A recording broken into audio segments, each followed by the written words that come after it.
Hi, today I'm joined by Bruno Camargo, who's a lawyer based in Sao Paulo, Brazil, who's done a lot of work on issues related to anti-corruption and enculturing best practices and responsible business practices in multinational organizations. I had a chance to speak with him a few weeks ago, and the conversation was so interesting, I wanted to spend a bit more time speaking with Bruno. So thanks for coming on today. Great pleasure, Patrick. Thanks for the invitation. Yeah, of course, of course. So first, I'd like to just begin by learning a little bit about your background and how you got to the place where you are today, advising on responsible business. Yeah, it was sort of a journey that started 25 years ago or so. Started dealing with offshore structures and tax havens and all the things that eventually went into heavy scrutiny regarding money laundering and all this kind of and know your customers and fraud prevention. Starting from the banking industry as a outside counsel, private practice. And then I moved So that into was pretty straightforward compliance work where you were just making sure that entities weren't engaged in money laundering in compliance with the financial organization's anti-money laundering statute. And before that, before the regulations were settled, and so there was a sort of a free world at the time. You know, you were not expected to ask where the money came from. If your client asked you, okay, can you open an offshore for me? Can you do this structure? It was just not on the table. And then eventually, after Enron and after Sarbanes-Oxley, that created in me the role of compliance and the role of responsible business practices out of regulations. And that went through a long way through these regulations becoming more and more popular in the world, namely antitrust enforcement. The regulations were there, but enforcement not that much. So I did a number of settlements and a number of structures and cartel preventions and remediation of organizations throughout the years. And then anti-corruption became a big subject around the world with the OECD regulations being enacted in several countries and FCPA enforcement going up to the sky, UK Bribery Act, and also the local legislations becoming more and more enforceable. And I spent a good time of my life living abroad. So I lived in the Netherlands, I lived in the UK, I lived partially in the United States as well. So that gave me a big international perspective and also a lot of work coming from these enforcements internationally and applying in high-risk jurisdictions such as one where I'm based, which is Brazil. So you were living abroad. You were living in Europe, and you were working for a private firm, and so you were an outside counsel, mainly for financial institutions that were ensuring that they weren't contributing to money laundering or involved in corrupt practices, Foreign Corrupt Practices Act, things like that. Correct. Financial institutions and corporations in general. And I had a big chunk of my career as an in-house lawyer. Oh, okay. Great. And head of legal and compliance. And then I came back to Brazil. When I came back to Brazil, it was 2011. Okay. From the Netherlands, after 4 years in the Netherlands. And it was the startup of Operation Car Wash. And then tell us a bit about Operation Car Wash. Some of our audience might not be familiar. Yeah, well, Operation Car Wash was the largest corruption scandal in the world, which comprised a number of Brazilian entities that was triggered by the Brazilian state oil company and a number of very large construction companies. I mean, companies with 100,000 employees and with global presence. With government involvement. Eventually, these efforts went sour because the legal terms upon which they were constructed, all investigations now have been pulled off by the Supreme Court in Brazil, but that's another story. But from 2011 onwards, Brazil was starting to enact its anti-corruption law, its corporate anti-corruption law, which is a very, very similar to FCPA standards, and the regulators became more and more active and capable of doing high-level investigations. And this was the scenario that I found when I came back to Brazil 13 years ago. And I normally say that I did not choose to be in ethics and compliance, but the world dragged me in because I came from Europe already doing deferred prosecution agreements with the Department of Justice, some investigations. And then when I came to Brazil, say, hey, you are a compliance guy. And Mm. to which I responded, what does it mean? I thought it was business ethics and anti-corruption. Mm. Then this compliance world dragged me into corporate remediation. So I started doing that more and more often, side by side with settlements and leniency agreements and deferred prosecution agreements. And then doing the remediation of companies, I started getting some insights, and When we say remediation, what we mean is once you identify issues with respect to corruption or potentially environmental issues, what kind of issues would you be remediating? both preventive and when you say remediation, it means that something tangible happened. Yeah. So I did class action settlements in cases of pollution. So Okay. corporate that made pollution to the environment, or employees got ill because of chemical components in their manufacturing sites, and I did settlements with labor prosecutors and things like that. So when I say about remediation, I mean companies that have been tainted in those cases, and they need to show to the regulator they are not going to repeat that, which is a big challenge. And you see this, what we call revolving doors all over, the companies that do keep doing the same again. And what the regulators expect is that show me how you are not going to do that again.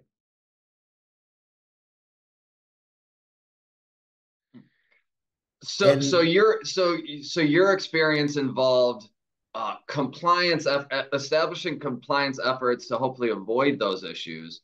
But then, if issues are discovered, establishing or implementing systems change within the organization so that future issues would be avoided. correct. Mm. And in a certain moment, which was somewhere 5 years ago, 6 years ago, I started getting this insight saying, hey, the only way that you can prevent fraudulent behavior, attention to this word behavior, is to tackle behavior, is to address what made people accepting a bribe or deciding to make a bribe or to engage into collusive practice, uncompetitive practice in an antitrust realm. And then I started thinking, okay, if you don't address the market conditions where you are, if you don't think about human rights, if you don't think about supplier healthiness, meaning how do you treat your supplier as a fundamental part of your backbone. Mm. As a If you don't have, collaborative partner rather than. correct. And if you don't have adequate governance, you're gonna be in a revolving door forever. You're gonna solve a problem. Next year or so, you change the CEO, you change the COO, whatever happens in the company, shareholders pressure, market pressure. Chances are that corporations will return to a situation where they went through once. And I'm backed by several cases of organizations that went through the whole FCPA stuff, settled, remediated, got a monitorship, and then went back to the ground zero. Mm. That's a long story to explain why I got into the ESG realm, because I thought, and again, I did not decide to do that. It was just a natural thing that you need to address this fundamental thing. And I think today the ESG agenda is out to address those things on a more grassroots level as a movement rather than a purely regulation Yeah, I aspect. mean, so ESG is a bit of a buzzword right now, and some people have arguments for and against it. In general, when I think of ESG, I take a step backwards and I more couch it in in understanding, or at least my understanding, that businesses are actors in this world. Their actions have social and environmental consequences. And in a modern 21st century global economy, they have to be responsible for the externalities of those actions. We can't live in this situation of, purposeful blindness where a company is only an economic actor and has no responsibility to the wider regions. Because I think the point that you were making is, if that's the fundamental understanding within the culture, within the organization, if that's the only driving force, then as many compliance hurdles and box ticking exercises you can establish, if the underlying culture is towards only profit maximization without regard to anything else, they're just going to find ways around whatever clever compliance metrics you put in place. Is that kind of what you're saying? You're spot on. I think the ESG terminology today is not serving well for the purpose it was once coined. Yeah. And you see that, when people come to us as lawyers, and I think you might have situations like that, telling, well, what are the ESG laws that I need to comply with? And I start saying, well, guess what? I don't have a ready response for that, because it depends on your materiality, depend on your who among your stakeholders are making pressure on you, depends on a variety of things, depends on the product that you make or the service that you provide. So the acronym ESG is a nice one to sort of put everything under an umbrella. But when it comes to practice, it creates a lot of confusion. Yeah, Also, I think about it in terms of who's your constituency. So in the early 2000s, we had CSR, and that was your constituency was your consumers, basically. And so it was in an amorphous kind of set of responsibilities that you took on voluntarily. And then in the background, there was also the corruption work, right? And then you had an ESG movement where the constituency was impact investors and other financiers. So consequently, there was more of an emphasis on quantitative benchmarks to be at least put in place. So there was a bit more of a substance behind the goals and obligations that the companies needed to take on. But there still wasn't a set of laws. Your constituency wasn't necessarily the regulators yet. But now we're moving into a new phase where we have the CSDDD, we have certain environmental laws, some of the reporting laws. Now the constituency is becoming more and more regulators. And that's really where lawyers come in to help guide their clients. But to your point, it's not like we could simply say, you're subject to X, Y, and Z laws. There's really has to be a holistic analysis based on all of the risks that a company has with respect to environmental, social. correct. And that is now creating a profound shift from where I stand in the way legal services are being provided and the roles of lawyer in this new world. So like ourselves as a legal practitioners and in private practice, I've been observing a number, especially young professionals, that are taking out that behavior, traditional behavior of lawyers, of saying, well, I need a legal piece to advise. I never get too much into a firm opinion based on principles or based on what is right to do respectively, if there's a law or not. So we start getting more on the advisor role or the counseling role, more than it used to be years ago, where actually lawyers were afraid to opine too much. And that's, for me, it's a profound shift on the way the legal services are going to be provided in due course. We need courageous lawyers. We need lawyers that have the courage and the knowledge to advise the client, say, hey, this is the right way to go. I don't have a pair of handcuffs to show you in a slide deck to frighten you ahead.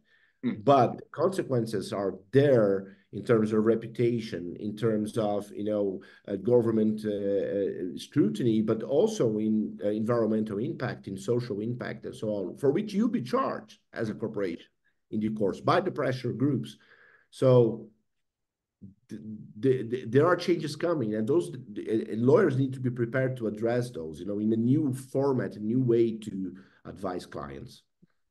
Yeah, I think it's certainly our duty to inform clients on what the bottom threshold is for their compliance or what are their bottom obligations. But also because we've been doing this for so long and this is something that we're animated by and informed upon, we can say, this is the trajectory of where the law is going to go. So although your obligations are here today, if you do all of this, if we're going to undertake a systems-wide change to your organization, you shouldn't meet your targets for today. You should understand that your targets are going to be much more ambitious and will relate to much more higher obligations 5 years from now. We became trapped in the lowest common denominator when it comes to sustainability, when it comes to social standards, when it comes to governance. We became trapped in this thing because it was an easy way to land on board, to land on report that you strive to that, or that you are taking best efforts, commercially reasonable efforts, whatever, to address those things. And this is the lowest common denominator, which is the law as well. So the thing is, how do you beef up? How do you make it tangible and factual and measurable and that it efficient? Yeah. So and of course, it's our job as lawyers to give guidance on what the status of the law is. And we're not going to tell our clients to do something that they're not required. We're not going to tell our clients that they're obligated to do something that they're certainly not. But on the converse side, if you think about issues, and we wanted to talk a little bit about fiduciary duties with respect to boards and directors for things like nature rights and environmental rights. Precedents are being created as we speak. Yeah. So 2-3 years ago, if you were thinking about rights of nature as a concept, you would be, looking, okay, the tree huggers, the old are talking about rights of nature, the guy that wanted to do trekkings on weekends. Now it's a serious subject on academic level, and it is being tested and tried on climate litigation globally. So today we have only in Brazil over 150 climate-related litigation. Most of them are against the government because the government failed to protect citizens in connection to the Constitution. The Constitution in Brazil, for instance, and I can speak about the Constitution of several countries in Latin America, but in Brazil, you have the right of clean water, clean air, safety. And once you are being threatened about that, the government has a problem because it failed with its duty to prevent damages to this constitutional right. And that goes hand in hand with fiduciary duties. The concept goes hand in hand with fiduciary duties of directors and board members. What have you done to prevent the damage to occur? How did you consider nature interests in your decision-making process, in your risk-taking, in your meritocracy standards? How do you make succession pipelines? How do you nominate leadership? How do you take investment decisions? You can imagine a boardroom where you have the finance person, the strategic, the marketing. Where's nature? Who is holding nature's interest? And that's not the sustainability officer. That's not the general counsel. It's it's a different route that now is being, like I said, as we speak, created in terms of precedents in court. So courts globally are looking to that. Okay, so we need to have grant nature with rights, and if you offend the right, then you should pay for that. And we're not suggesting that every company needs to convert into a nonprofit tomorrow either. That's not what we're saying. Of course, we understand the profit motive. We understand all of these issues. We're just talking about in the context of the modern global regulatory economy, sophisticated business leaders need to take into account of how their actions are going to affect social. It's the opposite of nonprofit. It's the opposite of profit. It's the opposite of nonprofit. Yes. It's granting nature with the board seat and with the name in the balance sheet, because it's about time that we stop talking about nature as a risk Yeah. As when we talk about decarbonization, Yeah. that's in the downside. Decarbonization, even semantically, we love semantics, right, lawyers? Yeah. Even semantically, decarbonization means, okay, I have to reduce something, I have to do less, I have to lower my profits. When you think about granting nature with rights and getting nature with a line in your balance sheet and look into the wealth that nature can provide and the virtues that you can take out from biodiversity, from protecting social standards, from addressing human rights, all these things have value. But have we were very bad historically to monetize nature's value. Yeah. It was always a matter of taking that resource and consume that, Yeah. like anthropic standpoint. So you take out the wood and you sell the wood. What about the wood standing? Yeah. Forest standing, how much they value? Yeah. So this concept is, it's not non-profit, it's profit, but you have to put profit on that and a price tag on that. Yeah, you have to monetize the environmental and social externalities such that you can actually have cognizance for them. And I wonder, do you have any familiarity with, because you're in an area where there's a lot of rainforest, do you have any familiarity with some of the carbon credit schemes that have been out there? And I don't mean scheme in the pejorative sense, but some people do. Perhaps you can give some of your thoughts with respect to some of the carbon credit arrangements that have been coming out of it. That's a subject that comes and go all the time. So there are reputable companies, there are reputable institutions that are, creating carbon credits, which are with a good level of integrity. Mm-hmm. But the word for 2024 in terms of carbon credits is integrity. Where are they? Mm. What kind of land? Who is measuring and how it is being measured and how it's being marketed? And who are the peoples that are in the surrounding areas where we're protecting that to accrue carbon credits? Are there indigenous people? How they're getting a fair share of that? Because if you get a carbon credit of a protected area of indigenous land and you're not returning anything to them, Mm. what kind of benefit are you creating? Mm. That's the first thing. So And just to pause for a second, and a lawyer advising a company with respect to their carbon credit purchases should do well to appreciate those, because it almost exposes the company to more liability if they begin touting the bona fides of their carbon credits that they've purchased, and they come to find out later that the carbon credits weren't worth the paper that they were printed on. Patrick, we are in a time of releases, right? So all the companies are releasing their results and their sustainability reports. Often they are combined. And if you start reading them, which I do quite often, you see that they have been offsetting stuff with this and that and so on. So the reputation is there. They're pledging they have done these offsets. So the lawyer role in those areas are many. So first, the land ownership. So how land ownership is warranted. Then you have the surrounding rights or incidental rights on the land ownership, community, and then the quality of the credits itself. So who is measuring what kind of species?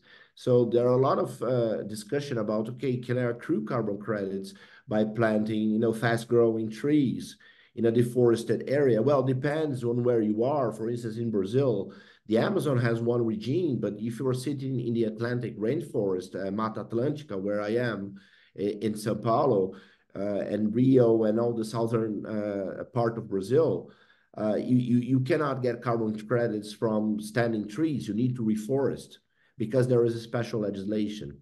And it's very common that people come with the certification agency, and I'm avoiding citing names here, Yeah. and go there. So they put on Google Earth, they make the measurement, and they say, okay, this is how many species there are here. X tons of carbon is going to be sequestrated here. And this is the title, and you were ready to market it.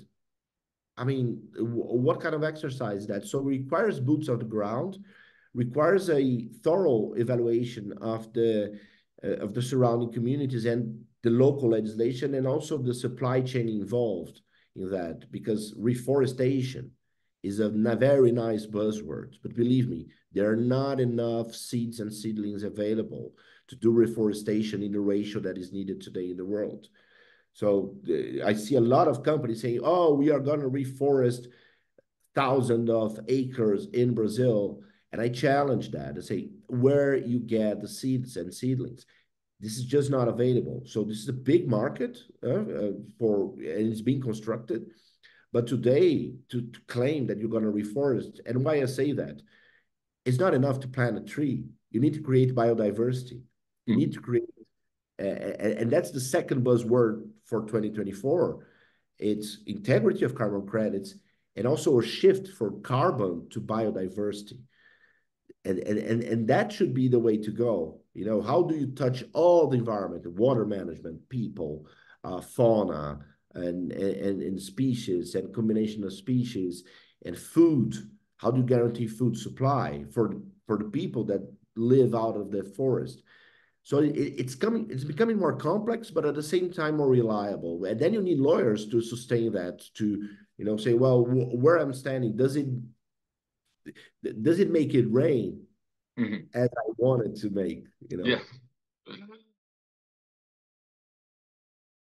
Yeah, let's talk a little bit about the role of lawyers in all of this. So obviously our job in the context of some of the different work you do. So if it's your advisory work on, you know, let's say Foreign Corrupt Practices Act compliance, a lot of it is just communicating to your client the nature of the obligations that are covered, and then providing guidance on how to implement a framework so that they can comply with it, right? Compliance framework. And then also addressing issues as they arise.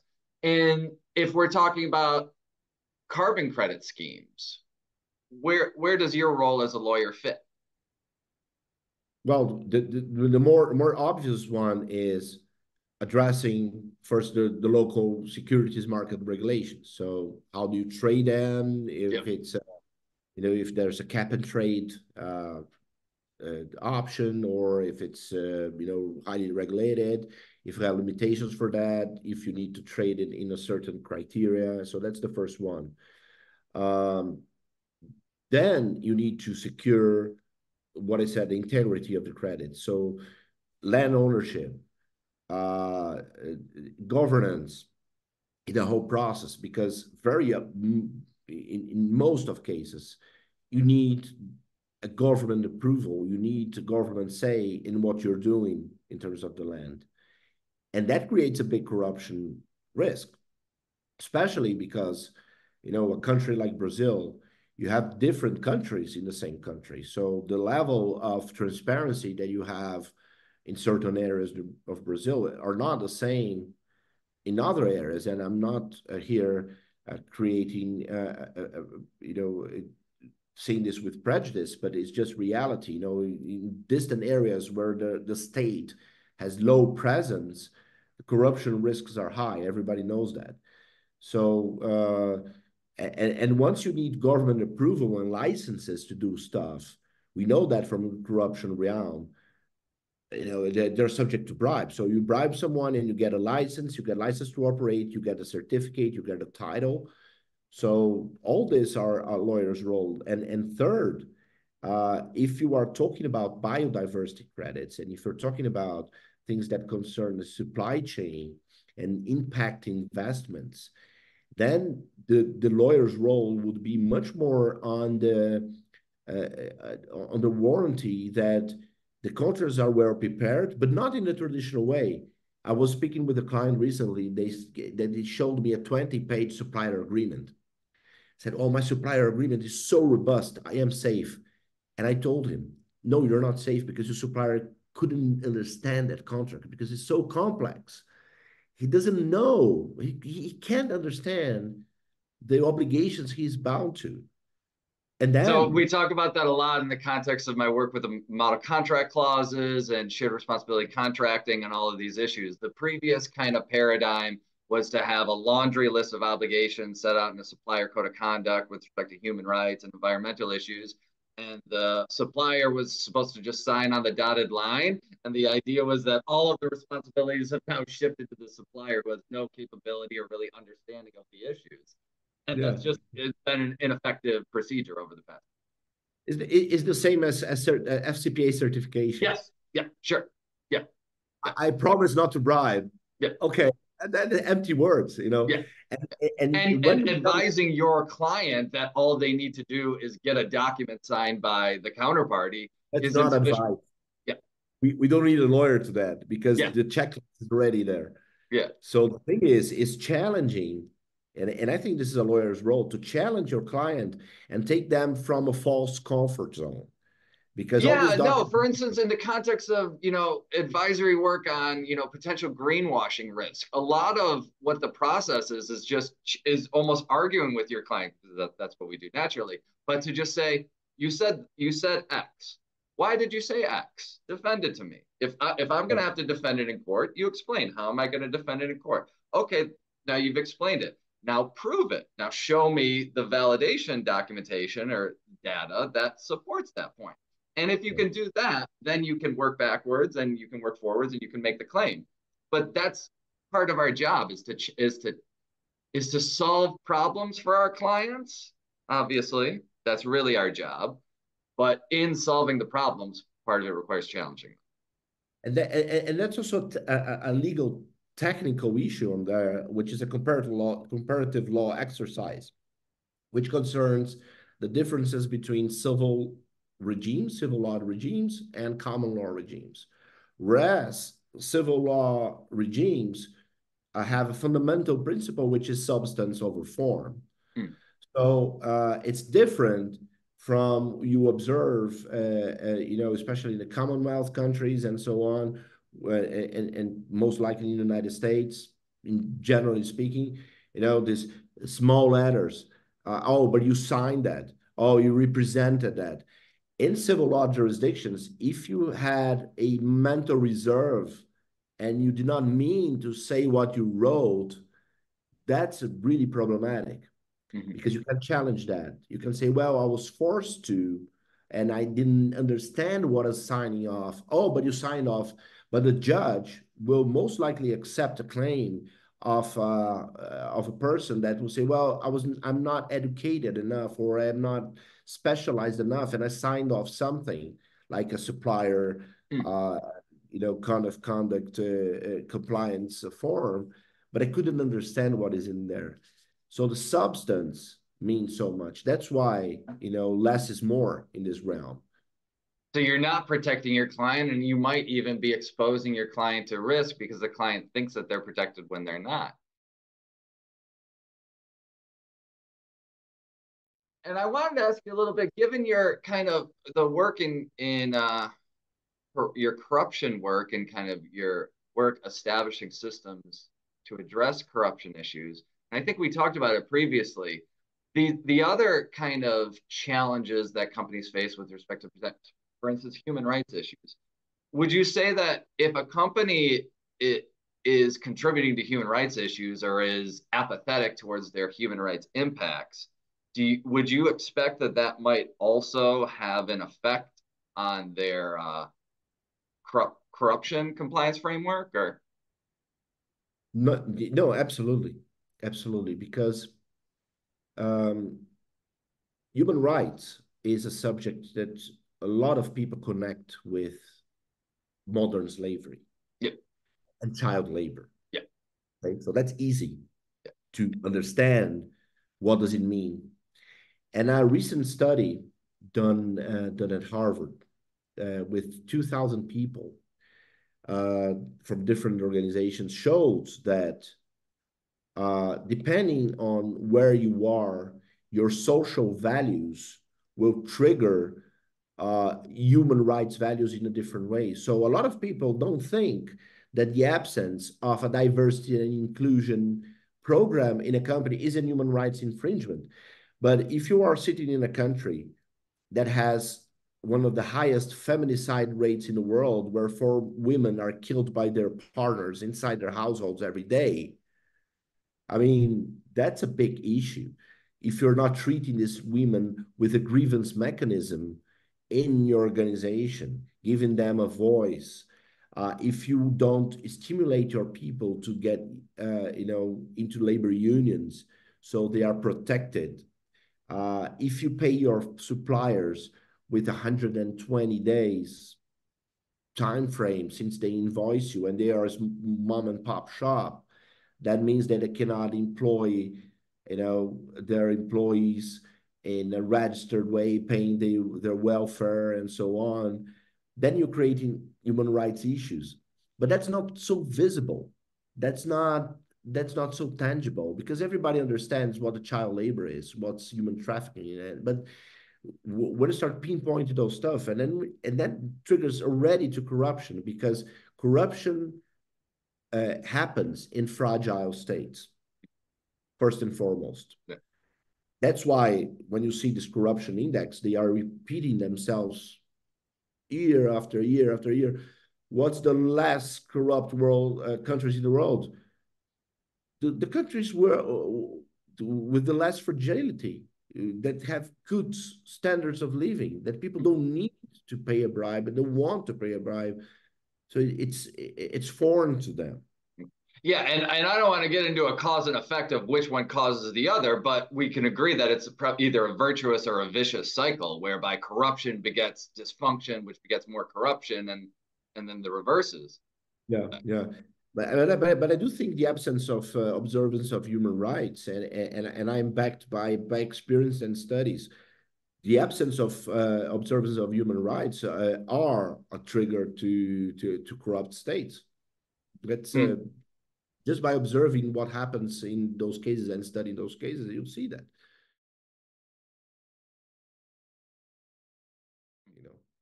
And we should say we've talked about a lot of different issues, which is really great. It's really wonderful how much experience and the diversity of understanding you have of all of these number of issues. And I think we talked about it at the top, but I just want to circle back to it.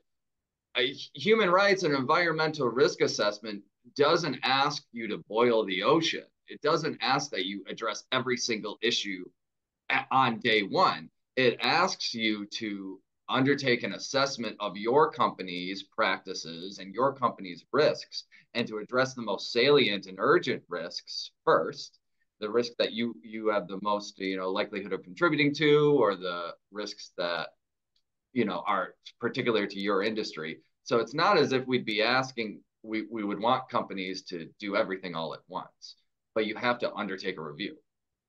That's the beauty of materiality assessments. Yes. Which is not a legal work. Yeah. Yeah. But, yeah. That comes from kind of the ESG, that comes from the financial background, right? But that's a tool for me. So when I'm advising my clients and they say, well, what should I be concerned about ESG? I say, okay, show me your materiality assessment. Oh, I haven't got one. I say, okay, so do that first. Mm-hmm. I want to see your materiality assessment. I can help you with a risk assessment base, which is also a service I do. But if you have your materiality assessment, you are halfway done. And then I get this materiality assessment and say, okay, guys, it is material health and safety for you. Show me your policies. Show me your contracts. Show me your grievance mechanisms. Show me your compliance programs. And then I start opining what needs to be addressed or not, connected to local legislation. So you might be, and in the compliance world, ethics and compliance world, we used to say it's the law or your policy, whatever is stricter. So if you don't have a policy and the law is stricter, you obey the law. If you don't have the law, but your policy is stricter, you obey your policy. And your policy should follow the pledges you do to your shareholders, to your stakeholders. So that's the tipping point where you get a materiality assessment. You say what's important to you, how you're addressing that in terms of governance, in terms of lockups in your organization. How do you prevent this from happening or happening again if it's a company that has been caught in some wrongdoings? So that's the starting point. So you have to know yourself, know thyself. Yeah, part of our job is providing a critical analytical eye, so that way when we review the assessment, we can consider it against all of the legislation which might be relevant, but also what the company's own policies and practices and public statements are. So if we Yeah. can look at the materiality assessment and say, you know, for instance, you tout your carbon credit purchases, but I know from my experiences working with other clients or working with other funds or whatever, carbon credits you're buying aren't worth the paper they're written on. This is a liability risk for you. Yeah, and we like, you know, we lawyers, we like to see ourselves as very courageous, but I don't agree with that Hmm. all the time. I Oh, think you I'm an need to absolute develop. coward. All I'm doing is telling people about the risks that are in front of them. I feel like that's all I'm doing. Yeah, yeah, we are not very good in being courageous. Yeah. So that's something that we need to develop with a lot of stamina, you know, and with a lot of, because you challenge your client, Yeah. you run a risk of defying their beliefs, Mm-hmm. and you run a risk of losing your client. And, you know, so it's something that Well, you our really, job is to be problem solvers, I think of. And there's only so many times, so many roadblocks or problems you can put before your client without solving them, or so many times you can tell your client they have to do X and Y and Z. There's a bit of a social capital that you have with your client. Obviously, the backstop is the law, and because we're knowledgeable about the law, we're competent in what we're doing. But given our experience, we're also able to provide solutions. yeah, but problem solver sometimes is giving bad news, Yeah. is also Well, challenging. it's problem identifying first. You have to be honest Identify first. it and putting that on the table, say, guys, you need to address this. It's not gonna solve for itself. You need to think about that. Oh, we have too many things to solve. This is another one. Yeah, no. Imagine in the context of FCPA advisory work. Yeah, of course, you don't want to have to tell your client that they need to extricate themselves from their relationship with this middleman, because it's just problematic. At some point, you know, they will have to accept that. Yeah, yeah. But to your point of being problem solver, I think that's where balance should be. Should we should land in that balance, because of course you're not going to be that kind of counsel that is only bringing issues and more problems. But in this realm that we are now creating, and it's being created as we speak, there are not so many precedents.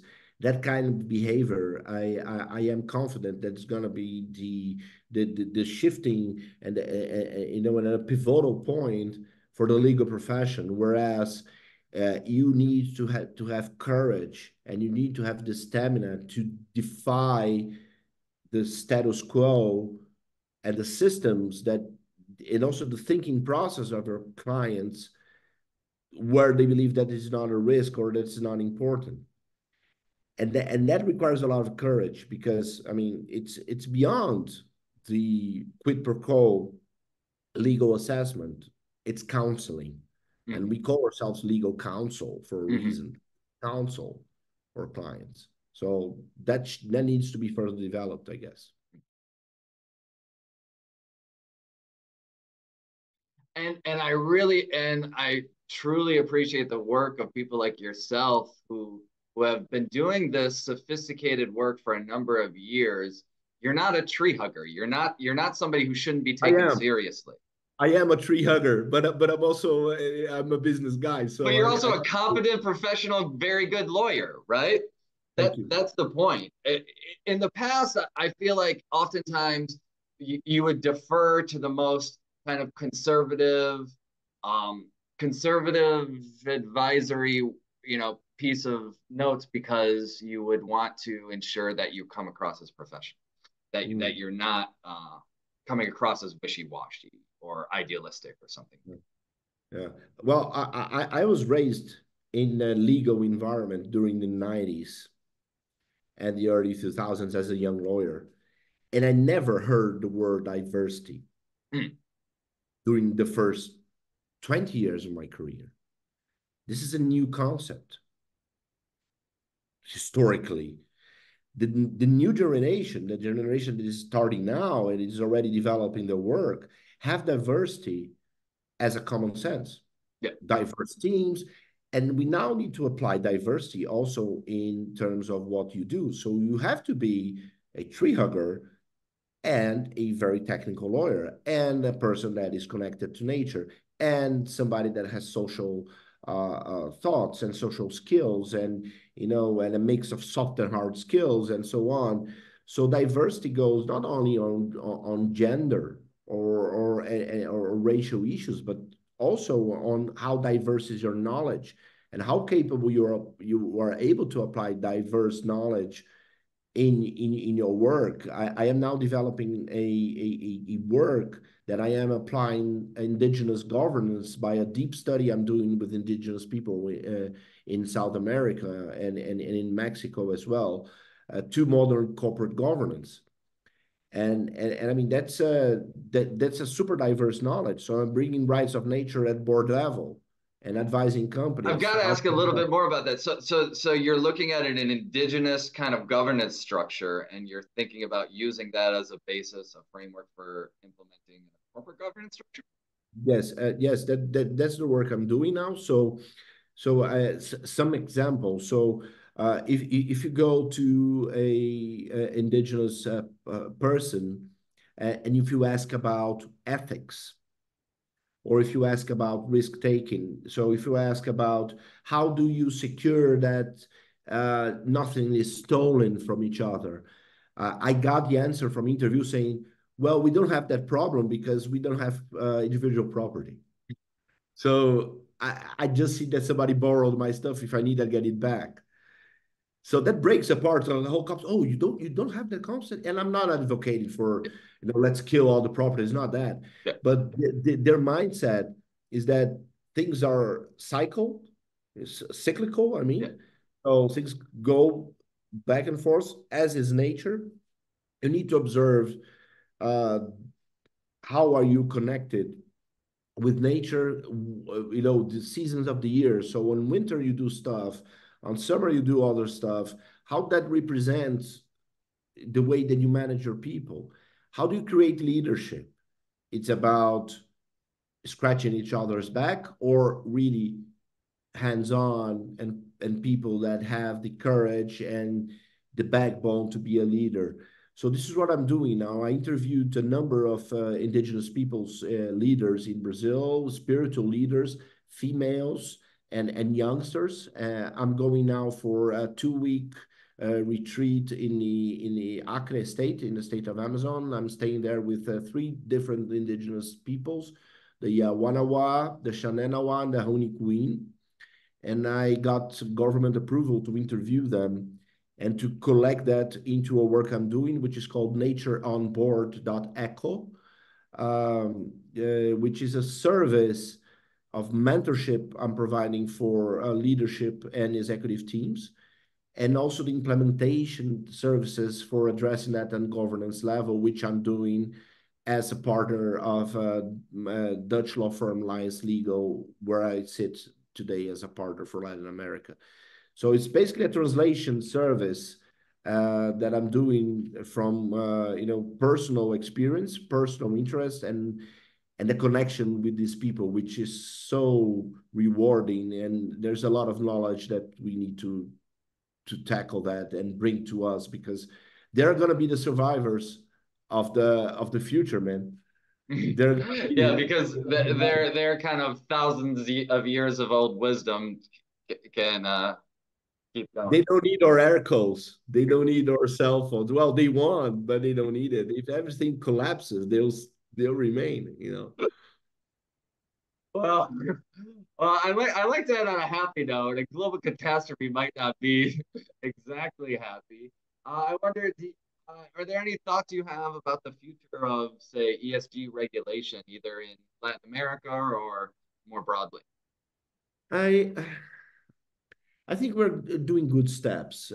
So the adoption of the combination of ISSB, and IFRS, I think it's a good standard. So Brazil has adopted officially ISSB as of 2026. So the local accountancy council has also accepted that.